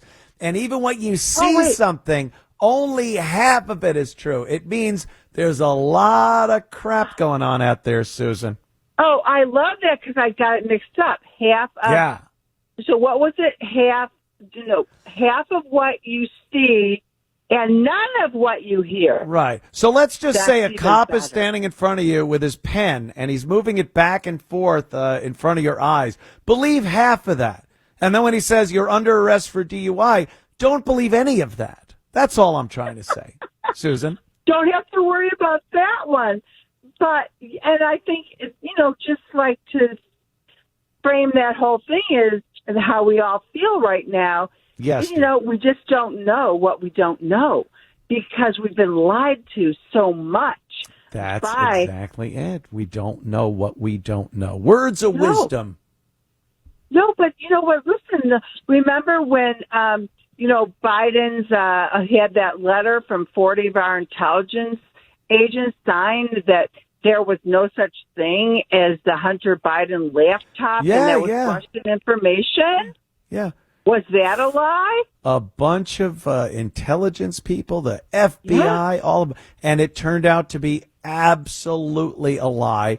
That's what they do, and I think it's destroyed any confidence we could possibly have in our government and the media, so that when things happen, we all now look at it with kind of a, really, did it happen that way? Or didn't it? I just saw 6 holes in a mountain in Iran, and I'm told an entire nuclear facility was completely destroyed, and they are incapable now of enriching uranium and constructing nuclear weapons. But I saw a picture, and then I saw another one with 6 holes, and why am I giving anyone the benefit of the doubt in thinking they told me the truth? Well, here's the thing. Here's the bottom line. Here's the thing, Hilton. That, President Trump, he had to look at the upside potential and the downside risk of this information. So he's looking at Tulsi Gabbard saying there's no proof that Iran is even involved now or has been for a decade. Now, we know that's not true because Obama gave them the pallets of cash, and there's evidence that they have been. Yes, we know that doing he had, this. But she said there was nothing. And then we had Radcliffe saying, no, that's not true. So President Trump had to weigh out the upside potential or the downside risk of not acting. And when we have an enemy, a known enemy, we can go back and look at the things that Iran has done. Oh, plenty of nefarious deeds over the course of the years, Susan. We all know that.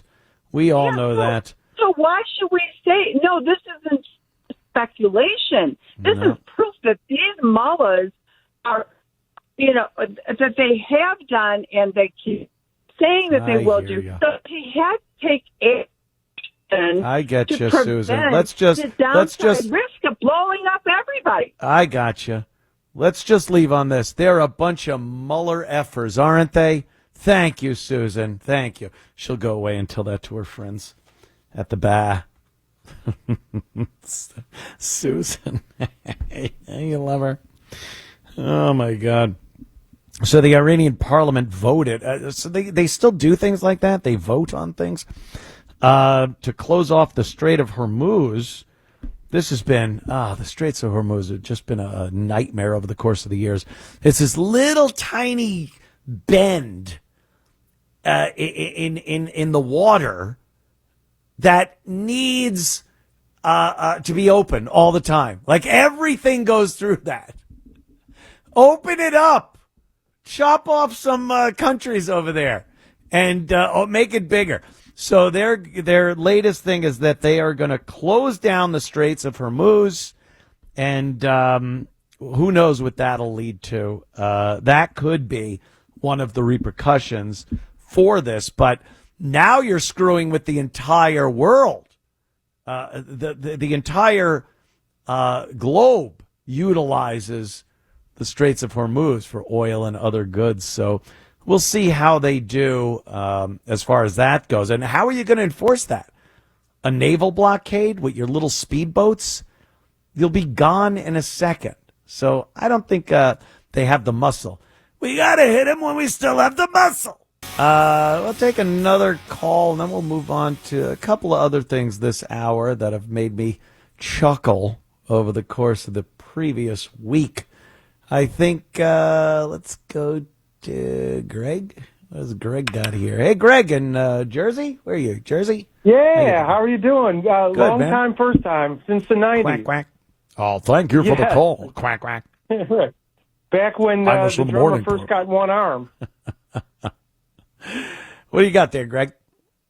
So recently I heard a quote from Ilhan Omar where she was discussing how Somalia with a dictator was better than America now. Yes. And if you listen to it carefully, you can hear that she's almost doing a Christopher Walken impersonation.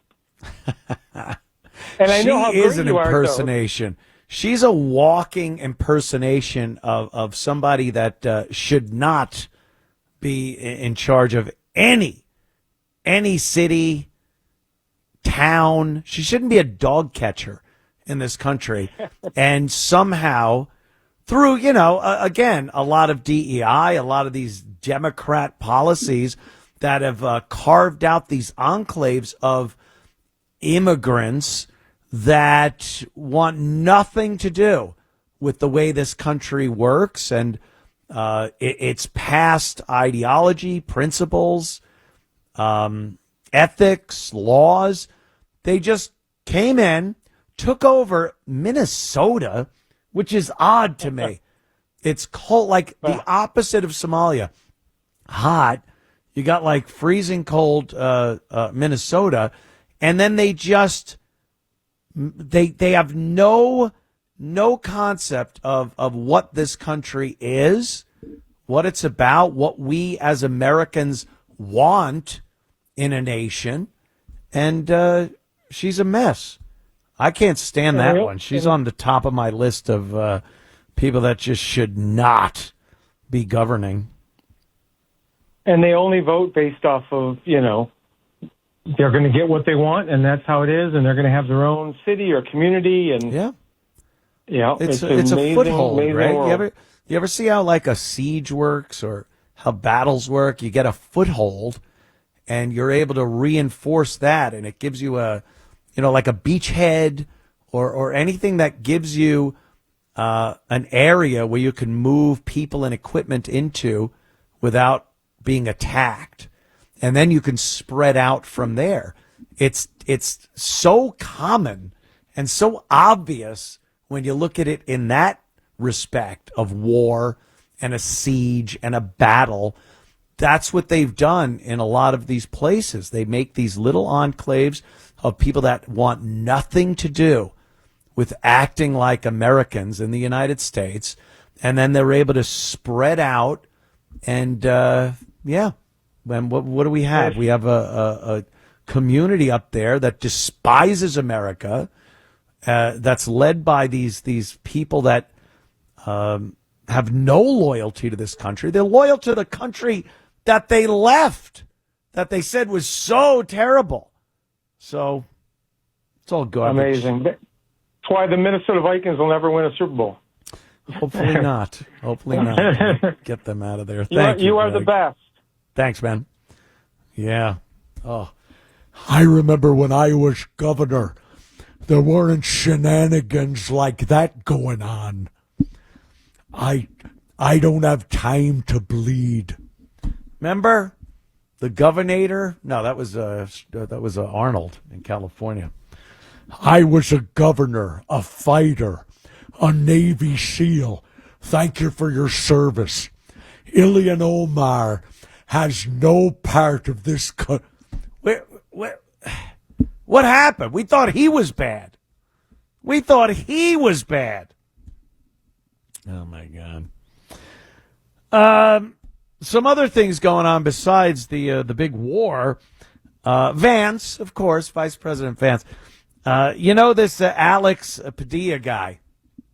He got detained, momentarily detained for running headlong at the Secretary of Homeland Security without any identification on him. They pin him down, law enforcement in the room, like they absolutely should have, and escorted him out of the room as he continuously tried to make his way to the podium. And what he says he was attacked. All the politicians started, I got to stop hitting this mic. All the politicians are like, this is terrible. This is Trump arresting and manhandling politicians on the opposing side. And it was just nonsense. This guy deserved everything he got and more. They really should have tuned him up a bit. Give him the old wood shampoo. But nothing. They let him go. It was nothing. And this guy got on the Senate floor and just started crying about it. And I was put down on my tummy. My tum hurt. This guy, he cried. So the latest thing now is Vance called him Jose. His name is Alex Padilla. And for some reason, Vance called him Jose. Now, I swear to you, listening to this clip, and believe me, I would say it if I thought it. It really seems like he didn't know this guy's name was Alex. Like he just thought Jose. Or Vance is a good actor, maybe. He really made me believe he thought this guy's name was Jose. But irregardless, let's listen to Vance calling Alex Padilla Jose. Currently the president of the Senate where you serve. He also went to Yale. I assume that he knows your name is Alex Padilla. Your response to him calling you Jose? Oh, he knows my name. Look, sadly, it's just an indicator of how petty and unserious this administration is. But he's the vice president of the United States. You think he'd take the situation in Los Angeles more seriously? You think maybe he'd take a moment to talk to some of the families who have been impacted, have been terrorized, to feel what's really going on the ground. You saw him shaking hands with Marines, but did he listen to the Marines? Because we have, report after report of the Marines, so many of the Marines themselves that don't want to be there. That's not why they enlisted. Or if not the migrant families, how about the employers, who I know are speaking up because they're concerned about their workforce? We got a lot politically of politically motivated. All right, we don't have to listen to his whole thing. But, that was Padilla's response. And he started getting, his voice started cracking. This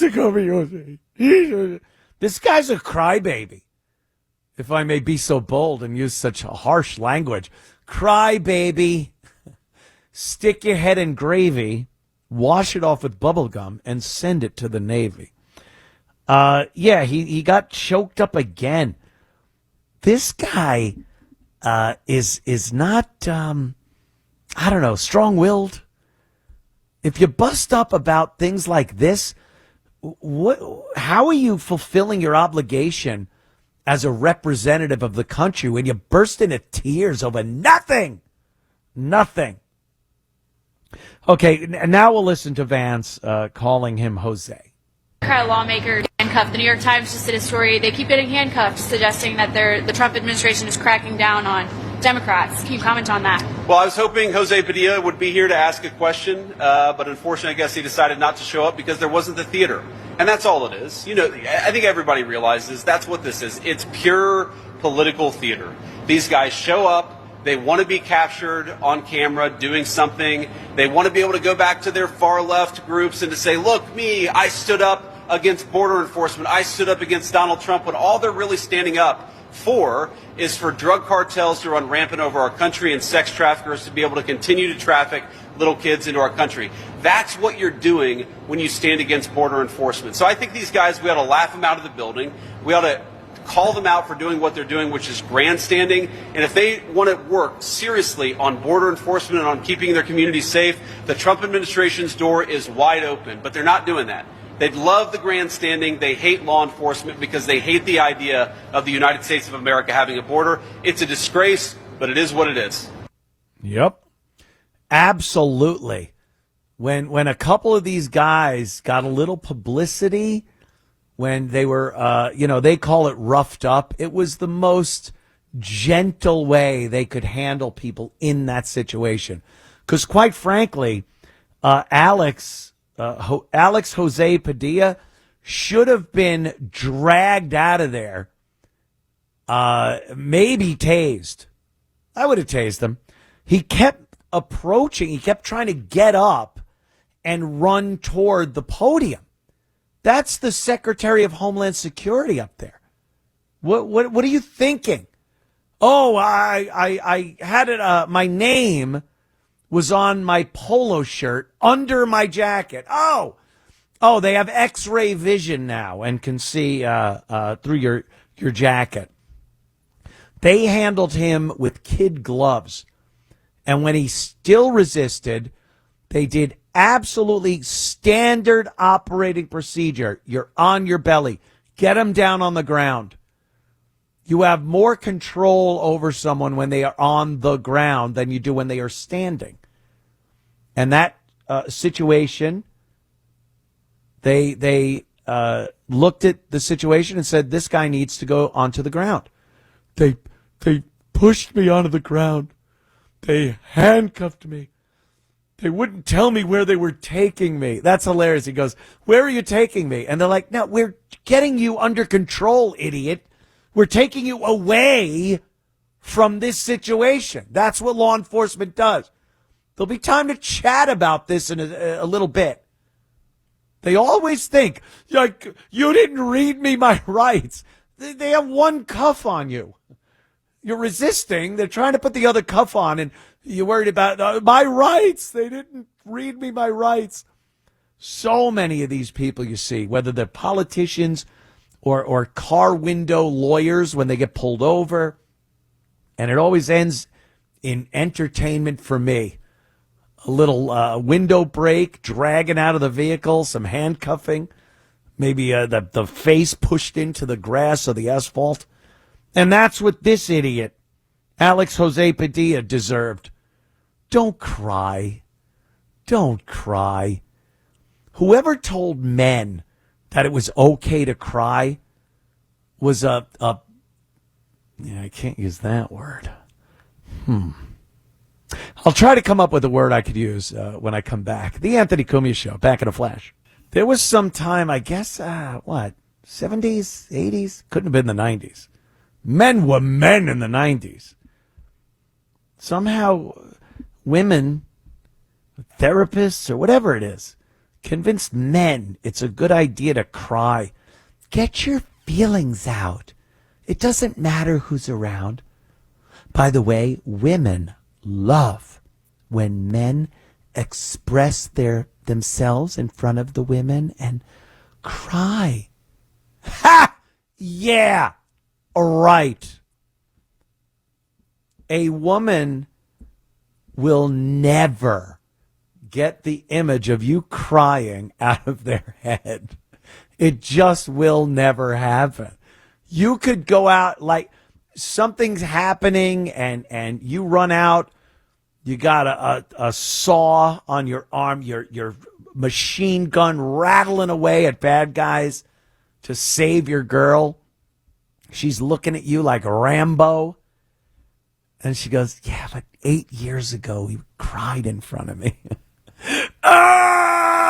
You're just mowing down potential criminal rapists. They're going to murder you.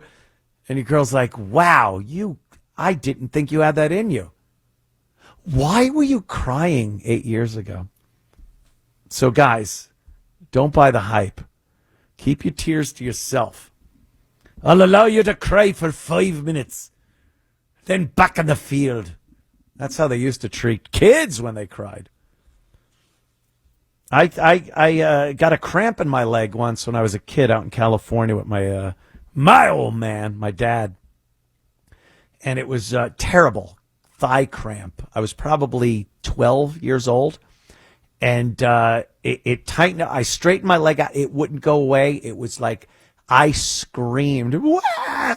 We were at some kind of a horse show thing. A bunch of cowboys were there. And there's Joey Cumia's son screaming like a little wussy. Yeah. Sounded a little like that.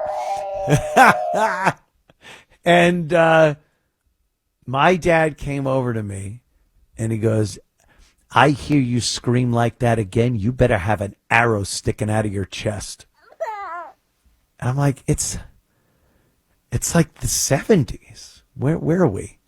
Little Bighorn? I always found that funny that he chose an analogy from the 1800s. Hey, your foot better be caught in a big bear trap. But, I remembered that. And that was that. So this Alex Padilla just weeping openly like this. I'm not for that, guys. Got to be honest. I'm not for a whimpering, crying guy. I caught my dad, Joey Cumia, crying once. It was devastating to me. He had come home, his Le Mans, he drove a Le Mans. It caught on fire, and the engine was on fire, so he tried to lift the hood and put the fire out, and his hands got all burned. So he came back home, and my mom was at the sink with him, putting cold water over his hands. And I peeked around into the kitchen to see what was up. And he turned around, and I saw like tears coming down his eyes. And he goes, "Get the F out of here!" Like he was mad that I saw him crying. And well, he should be, because it's now 2025, and I remember it vividly. That was it, the only time.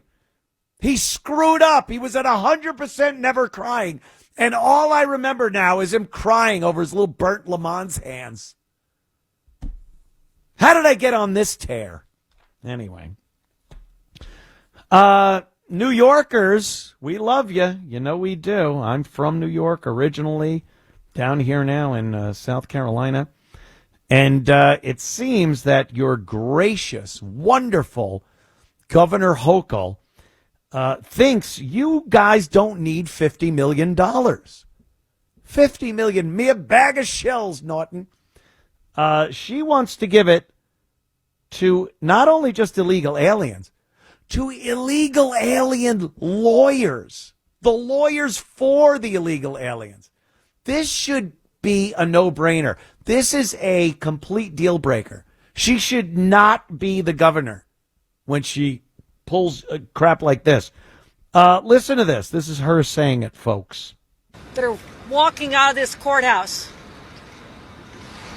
taken away from their families. They don't have the attention.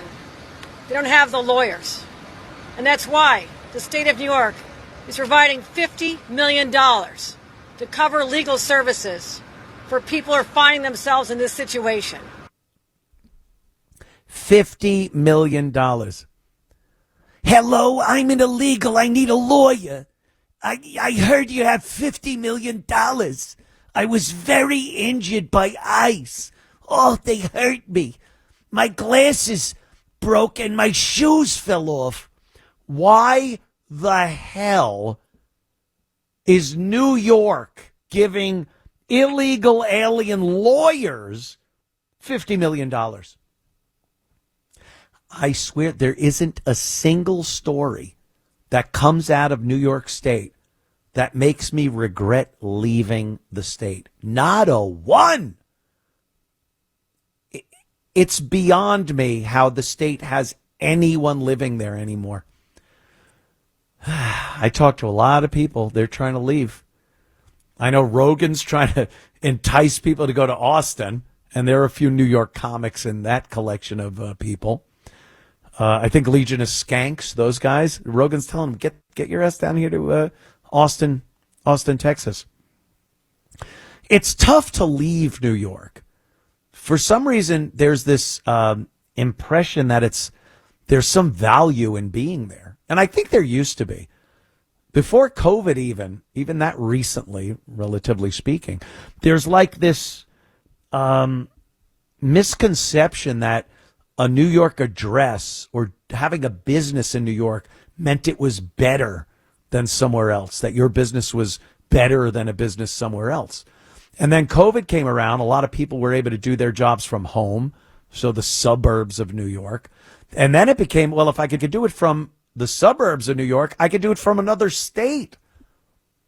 And then you check the pros and cons and go, why the hell am I even still in New York? So a lot of people are leaving. And I don't think Governor Hochul taking $50 million of your dollars and giving it to lawyers so they can represent people that should not be here in the first place. Yo, man, I love how every Sunday night I tune in praying for some kind of good news, some kind of uplifting story. But, I was going to talk about the United Nations, but why bother with that? You brought up Kathy Hochul in this godforsaken state that I'm stuck in, living in. The reason I can't leave this state, and I'm sure that there are other people who are kind of in the same boat.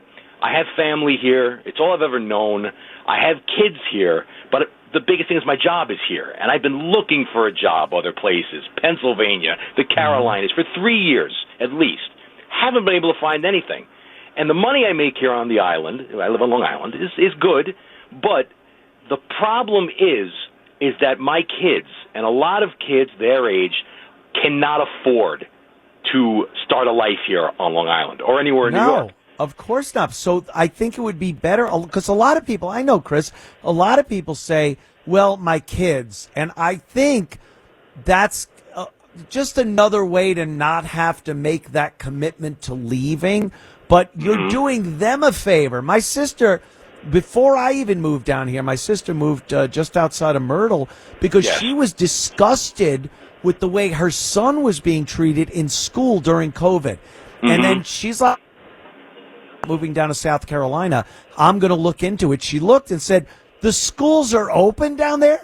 Like, they're actually going to school, looking each other in the full face, not half a face with a mask on it, and said, of course, this is better for my kid. I don't know many people that can look at New York now and think, well, it's still better for my kids than leaving. No. I don't see it, Chris. No, it's not. And like you mentioned before, if Zeldin got in, he wasn't going to change much in this state.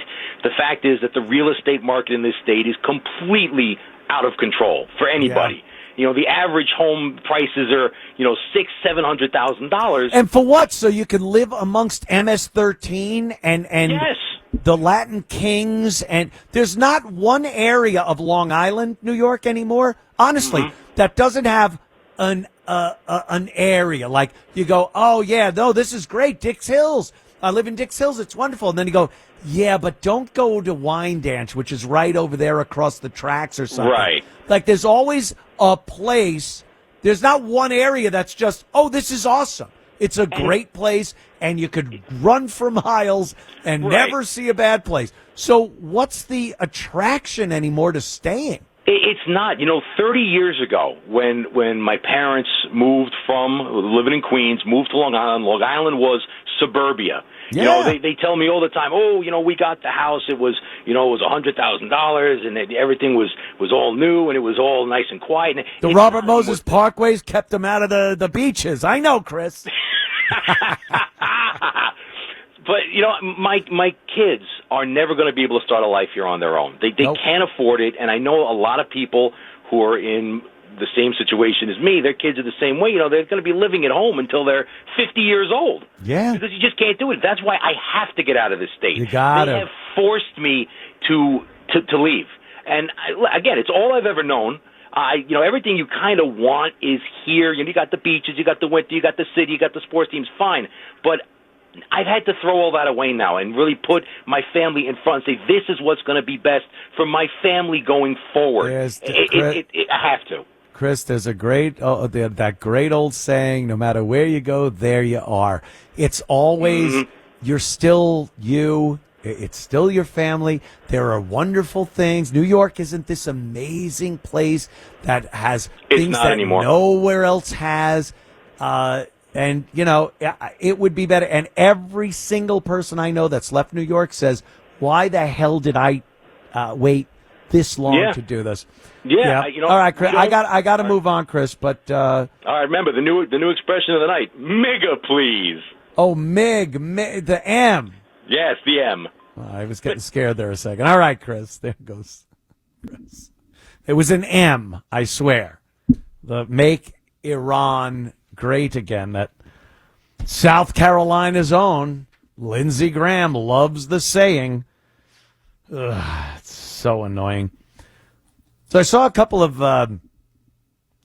stories that looked like it could have been some Iranian sleeper cells, because now that's what we're hearing, which I think is ridiculous. I think there are people that want to do harm to Americans, and perhaps there are state-sponsored terrorists in this country. Who would know? Joe Biden let so many people in over the border unvetted that could absolutely have happened. But the idea that there's Iranians sitting around just with a phone next to them waiting, going, well, it is time now, you go do this, is kind of silly to me. A sleeper cell? So what, are they working? They're on the SNAP welfare program? Do they have friends? If you're a sleeper cell, the idea of a sleeper cell, because you hear that in movies, because realistically, aside from 9/11, and I've heard so many people say, well, that's even debatable, a sleeper cell is someone that just fits in. They live their life as a person in whatever country they're in, and then when the time comes, they jump to action. So I don't know, but I don't think it's real. They just sit around, He's got neighbors. He goes over to cookouts and hangs out at a local pub. And then when the word comes in, he just turns all that off and goes on a shooting spree. But we're being told that sleeper cells could perhaps, come our way. So I hope that doesn't happen. But what I want to say about that is you got to take care of yourselves. You got to take care of yourselves. We saw today, I think it was, a church down in Wayne, Michigan, or up in Wayne, Michigan. I guess it depends on where you are, Anthony. person drove a pickup truck, through the front of the building, the church, and opened fire on the parishioners there. Thank God, there was a security guard there that was armed and dispatched the villain, made quick work of him, and killed him. One person was injured. I believe it was a shot in the leg. You're to blame. But the good part is no one was killed in the church. The bad guy was killed because there was a person there that was armed whose responsibility it was to look out for the people in that establishment. That works. That protection works. Taking people's ability to defend themselves away doesn't work. Having no gun zones doesn't work. Bad guys will go into no gun zones, knowing that they could probably do whatever they want without somebody shooting back at them. So when we're looking at a situation like this where the United States, again, has struck at a foreign nation that is known for terrorist events and their sponsorship of terrorism, we have to take care of ourselves. Many years ago, I think we really thought the government would do that. When we would be on the outs with some nation and had some kind of heads up that they were out gunning for us. You know, the American people are put in the crosshairs. If you see something, say something. Say something. What? By the time I get the words out, I'm dead. So you have to take care of yourself. This has always been kind of a sticky wicket with people. Carrying a concealed weapon. Anytime anyone says, Anthony, I'm thinking of getting a gun, what should I get? My first words out of my mouth are educated. Educated on every single thing that has to do with guns. The laws, how a gun works, what gun is suited for you. Your girl always, I love when you have to go with your girl to buy a gun. See if she can rack the thing. If it's an automatic, get her a revolver. If not, there are so many guns that girls like that they cannot pull the slide back. Their little tiny fingers with their little painted nails. But we are at a point in this country because of enemies, foreign and domestic, where you better damn well take care of you and yours. And with the stuff we've heard from Homeland Security and the FBI and all the rest, there could be some issues with what we've done over in Iran. And there might be people that want to do us harm. And if you're depending on a government agency, the police, anyone else to protect you or your family, you are selling the love of your family short, my friends. You need to protect yourself and use the best tools available to you. For me and a lot of people, it's a gun. Our God-given right as Americans shall not be infringed. Keep and bear. And it's really the only thing that will put you on equal footing with someone that means to do you harm. Now, obviously, if it's a missile or a bomb coming down on you, you could shoot at it. Fun last few minutes of life, seconds of life. But for the most part, it's going to be things like someone with a gun trying to kill people in a place, a soft target, as they call it. And the only only thing that has ever stopped these events is somebody else shooting the bad guy. And then we have to listen to people saying that more gun laws are needed, or we need red flags, or this or that. And the evidence is there that when someone starts shooting innocent people, it stops when one of those people, or a security guard, or hopefully maybe even a cop, is on premises and doesn't react like they have in some circumstances where they run away. But that's the only thing that stops these dead in their tracks, is when a good person with a gun takes care of the bad person. And sometimes that good person isn't going to be a cop or a security guard. It might have to be you. And there's nothing wrong with that. You know, we live in dangerous times. But like I said, if you want to do that, I saw a movie the other day. There was a saying, with great power comes great responsibility. It was a guy in a red suit. And he jumped around a lot. He was able to climb up buildings. And that's true. That is absolutely true. You need to realize the unbelievable responsibility of owning and carrying a firearm with you at all times.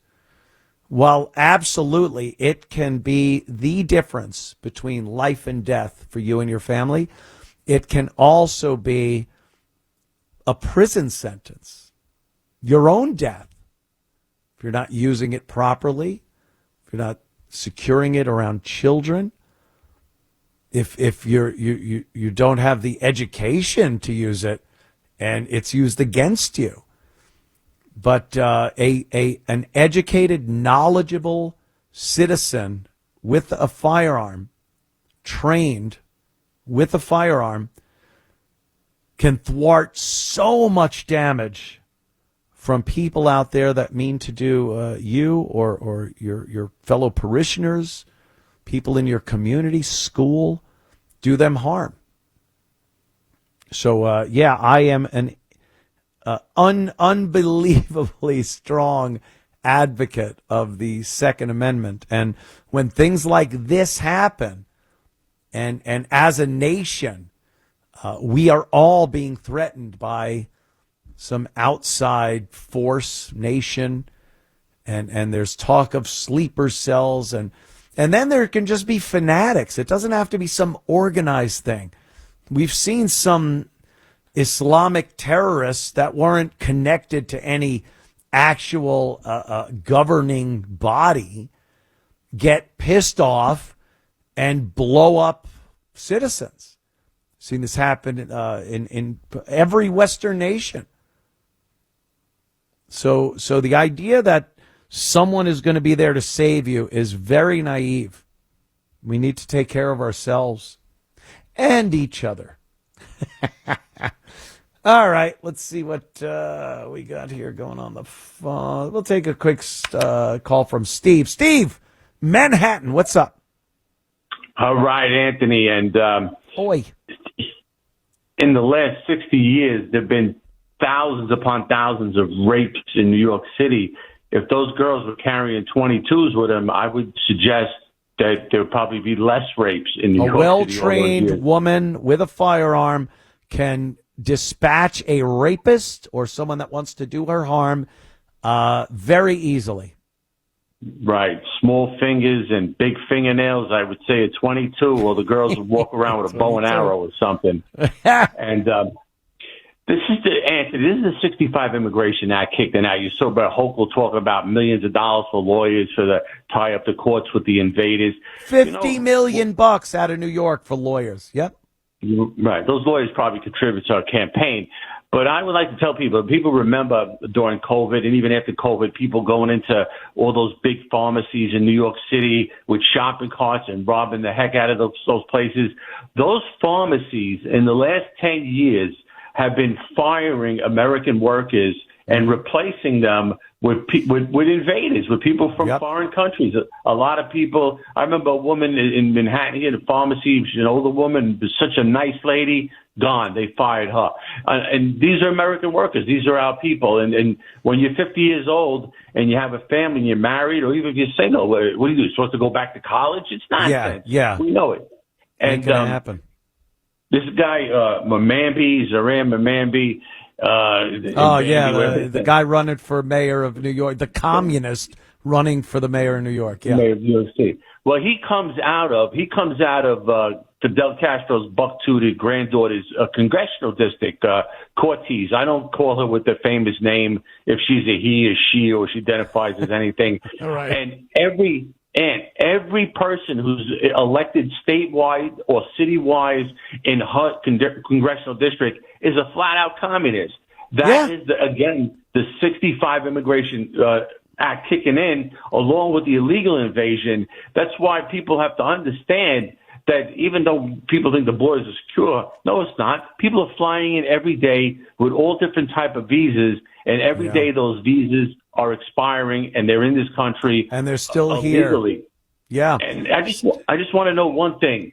Is Curtis Lee now it's going to be a four-way race because they have the working parties thing, and if there's a Bambi, whatever his name is, that communist clown, if he loses Tuesday, he's going to be on the working families party line, which will break up the Democrats. Nobody even works who votes for that party, and they call it the working party. The Workers' Party, no one works. Right? Yeah. Let me ask you something, Anthony. You're a smart guy. Is Curtis Lee? Is he campaigning in New York for mayor? I don't hear anything about him. Where is he? That's just it. The media won't give him his due. He's out there every day. I swear to you, Steve. He's out there in the boroughs every day, shaking hands, talking to people, addressing the real issues of New York City. And no one wants to cover this because they're all propaganda for the left, for the commies. They're all sucking on Cuomo, if you know what I mean. That's what they're all doing.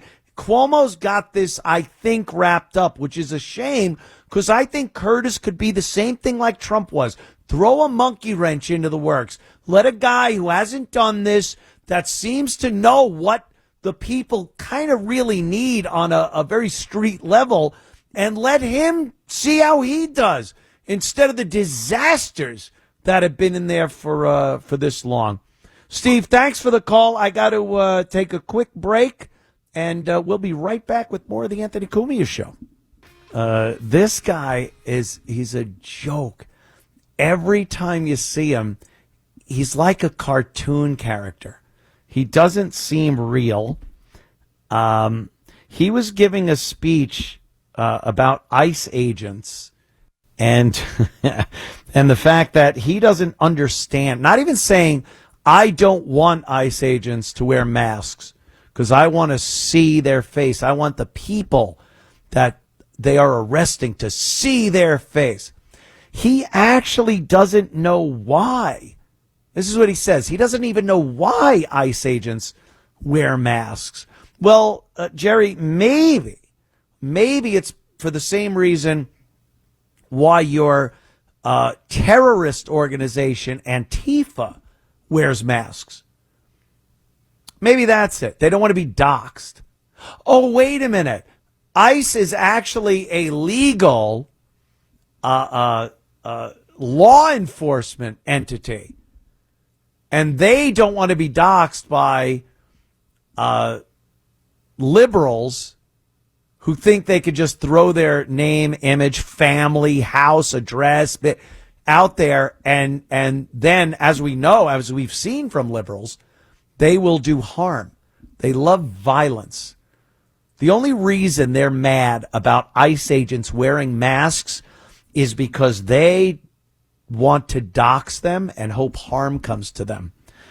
Let's listen to Lil Jerry Nadler talk about ICE agents wearing masks. But these people are wearing masks and are totally unidentified, and the question is why? It's completely improper, and again, one has to assume they're hiding something, or they're hiding misbehavior, because otherwise, why would they be wearing masks and denying their identities? Why? Well, they don't want their wife and kids to be beaten or shot. When people find out what their names are and where they live, liberal protesters, Democrats, the media, they're vultures that are just out there to do harm to people that are doing their jobs legally doing their jobs, cleaning up the disastrous mess that Joe Biden and company allowed to cross our borders and get into this country. You want to blame people for ICE? Imagine if Donald Trump was elected and went, what is this ICE thing? Oh, yeah, they're immigration and customs enforcement. What do? Well, they deport people that are here illegally, and they make sure people are here for the proper amount. Why do we need them? No one's crossed the border in years. Maybe we could cut back there. Where's Doge? No. It was an infestation, an invasion under Biden. So you want to blame anyone for ICE even being a thing? You blame Joe Biden and company for winging that border door open and allowing anyone that wanted to trot on through to come, and then dispersing them around the country by trains, planes, and automobiles to wherever, to make another one of these enclaves like in Minnesota. That's what they do, disperse them around.